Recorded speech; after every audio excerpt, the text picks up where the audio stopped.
Hello, I'm Odin, and today I'm going to make another requested prop from Disney. It's Darkwing Duck's gas blaster from DuckTales.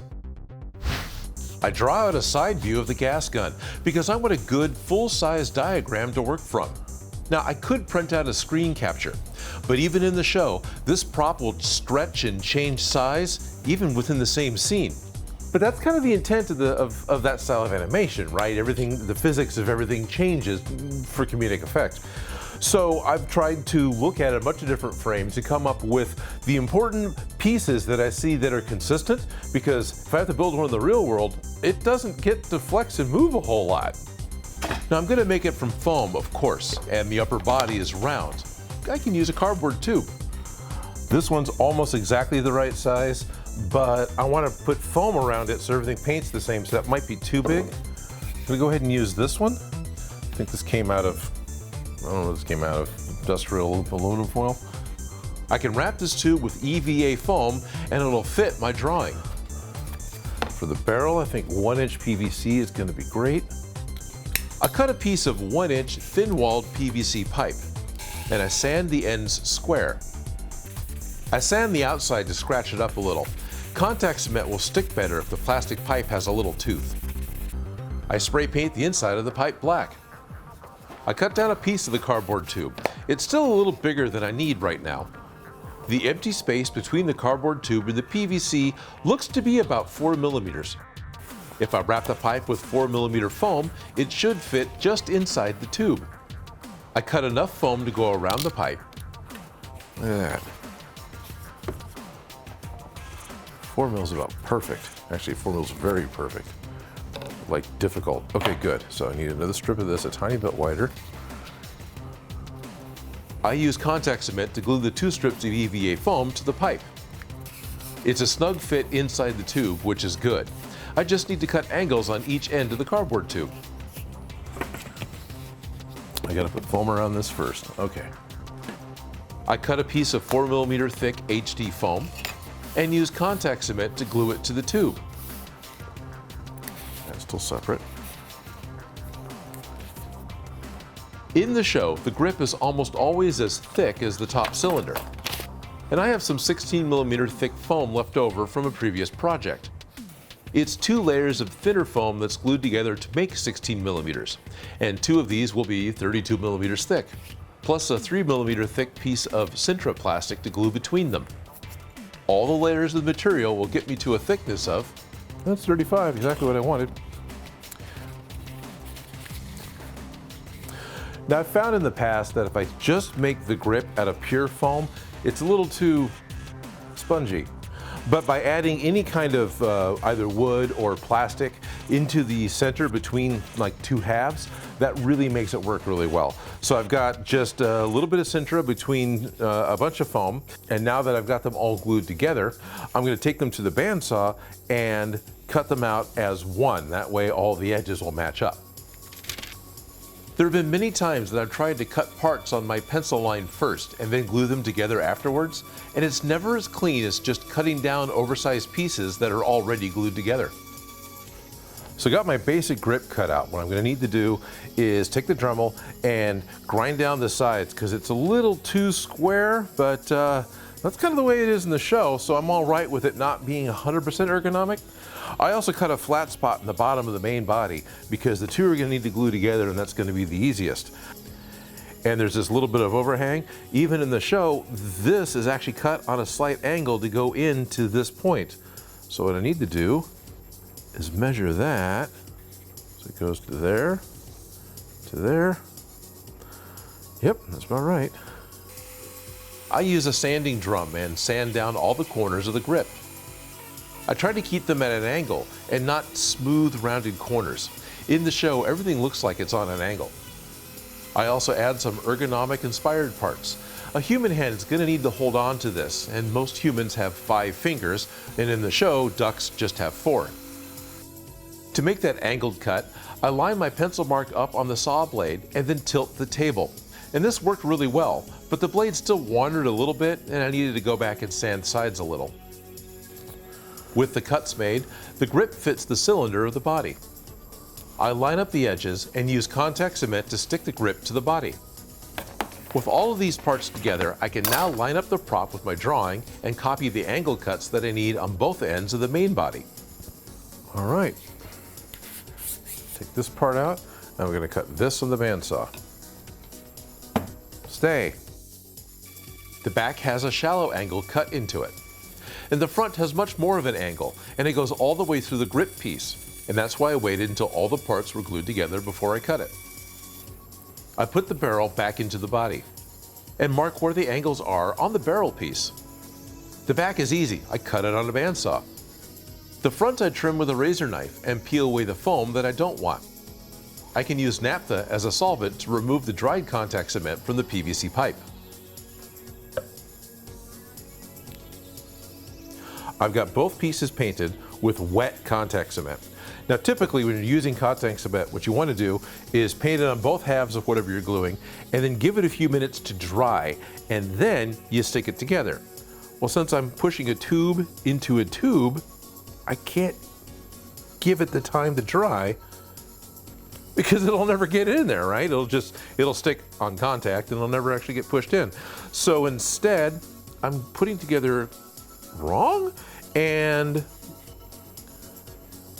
pushing the contact cement in while it's still wet. However, because it's cardboard and not just foam, which is watertight, and a plastic pipe, which is watertight, the cardboard will actually absorb a lot of the chemicals, and this will dry. It won't take that long for it to actually dry, even though it's stuck together. And since it's a friction fit, it'll work just fine. In fact, it's already just about there. I cut a circle of 4mm wet the foam to cover the back. And for the trigger, I just cut a small piece of 10mm foam and then stick it in place. Handle's a little bulky, but it's the way it is in the cartoon. I had a small piece of craft foam to cover the flat cut on the back of the body. There are 3 rings in the barrel, and most of the time it looks like each one gets bigger as they get closer to the muzzle. I marked the barrel for spacing, and first wrap some 2mm foam for the smallest disc. Then a layer of 5mm foam, and then 2 layers of 4mm foam, making it 8mm thick. Each disc is wrapped with a 10mm wide half-round foam dowel, which gets me the rounded disc shape. The muzzle cone is much like a paper cup, so I found a calculator online that lets me print out a custom-sized pattern, which I used to cut one from some 6mm foam and glue the edges together. I glue a strip of 4mm foam and some 5mm foam onto the end of the pipe, and then wet glue the muzzle to the barrel. Now that's going to take an extended amount of time to dry, so I'm going to set this aside and give it a chance to dry. And I'm going to take a break. If I had a sponsor this week, it would go right here, but I don't this time. Moving on. I glue on a small bit of 6mm foam to the muzzle, and that makes the iron sight on the front. Okay, I've got the iron sight. There's one last detail I need to add to this before I can paint it, and I got to put the actual sight that goes on top, or the scope, or whatever you want to call it. I've got something that's pretty close. I've got a little toy pirate spyglass I got from a party store. It's about the right size, but it's wrong because it telescopes in the middle, because that's what it does. It should just be a tube. So what I think I'm going to do is pull the lenses out of this and glue it together with this bit of a plastic tube from a LED candle or something, and I'll put that right on top. I'll have to cut it down, but I think that is going to do what I need. I pulled the spyglass apart. I only need the 2 ends and the lenses. I felt like I needed to spray the inside of the white plastic tube black, and I need it to dry. I wrapped black paper tape around the eyepiece of the spyglass, making it bigger so it'll just fit inside the small end of the white tube, and super glue it in place. I used some 2mm craft foam to cover the plastic tube, which made it the perfect size for the front lens, and the front plastic piece of the spyglass fits over the lens and is super glued to the foam.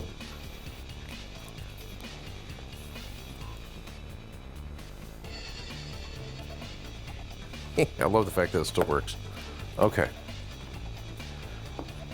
For the sight mount, I glued together 2 pieces of 6mm What the Foam. Now, realistically, you would put a stand on it in the same direction that your sight goes in order to make it strong, but that's not the way it is in the show. In the show, it's perpendicular, which means this is going to have to be kind of balanced in the middle, and that's fine. I use a grinding stone to carve out curves so it'll fit the main body and the sight. Then I cut angles on each side so the sight mount looks correct. I use contact cement to glue the mount down first, then cement the sight onto the gas gun. Well, it lines up with the iron sight. That's actually not so bad. So I give the glue on the outside a little bit of time to dry, and I'm ready to paint it. I'm just going to paint it with Plaid FX paints. I'm not going to prime it because I don't need to with these guys, and for the most part, it's dark colors, so this is going to paint up really well. All the low areas are the same color of purple as Darkwing's cape, as well as the front of the trigger and that disc that's on the back. I thought about making a sticker, decal, that would fit on the back purple disc, but I couldn't find any good pictures of the back to even be sure it needed one. I mix a little purple in with the pink and paint the discs, sight, and some other details with this fuchsia color. Next, I mix up a dark warm gray, which is the highlight black color. Now this is painted on the rim of the muzzle, around the grip, but not on the trigger or the sides, and the front rim of the scope. Then everything else is painted black. I get the inside of the muzzle done first, and then I go around the outside as well. And I really try to be very careful around that pink front sight, because painting that fuchsia pink back over black would not be easy. And then everything else that isn't painted becomes black. I get really creative figuring out how to hold it while I'm painting it, because there's nowhere that isn't in some way wet right now. I let it dry for an hour or two, then mix up a lot of white into the fuchsia, and then dry brush highlights over the discs, the iron sight, and the other fuchsia parts. And then the black is finished off with a little bit of gray dry brushing, just enough to make the corners pop, but not so much that it looks weathered or beaten up.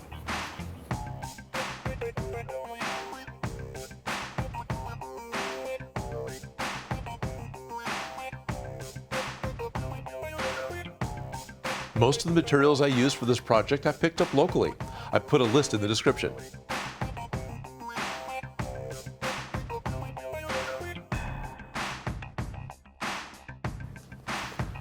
Let's get dangerous. Okay, maybe not, but I do have the gas gun from Darkwing Duck, and this was a very fun, simple-ish middle of the week build for me. This was enjoyable. I need to do more animated props. This was very cool. Yeah, I like this. And the fact that the scope works and it lines up the iron sight, that's unexpected and really, really fun. Now, I know that, I'm not saying that part. I know that there's a grappling hook that goes into the end of the gas gun as well. And I didn't make it. Well, let me be truthful. I didn't want to make it. I only really wanted the gas gun all by itself because I really like how this. But if you want to make the grappling hook, if you want to make an entire gas gun for yourself, I'll take that original sketch that I had. I've scanned it. I'll put a link for the picture in the description. You can download it and you can build your own. If you figure out how to get a grappling hook to go into the end of this thing, make sure to tag me on social media, and the ones that I find that I combine together, I'll put together into one big shared post in a little bit, and it'll be fun. Everybody gets to see what everyone's doing. That'll be cool, right? So remember, grab the picture, build your own gas gun. Let's share it with each other. But for now, there's going to be lots of different ways that you can make a gas gun from Darkwing Duck. But this is how Odin makes.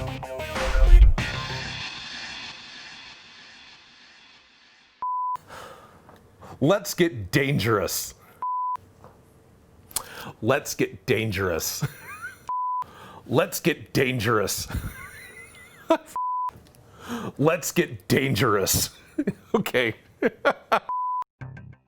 I want to thank Sean Karg, that emo kid, and all of my Patreon supporters. My Patreon support is the #1 thing that makes this show possible. If you like the video, don't forget to subscribe. Have an idea for something for me to make? Please leave a comment below. And if you make any of these projects, you can send me a picture.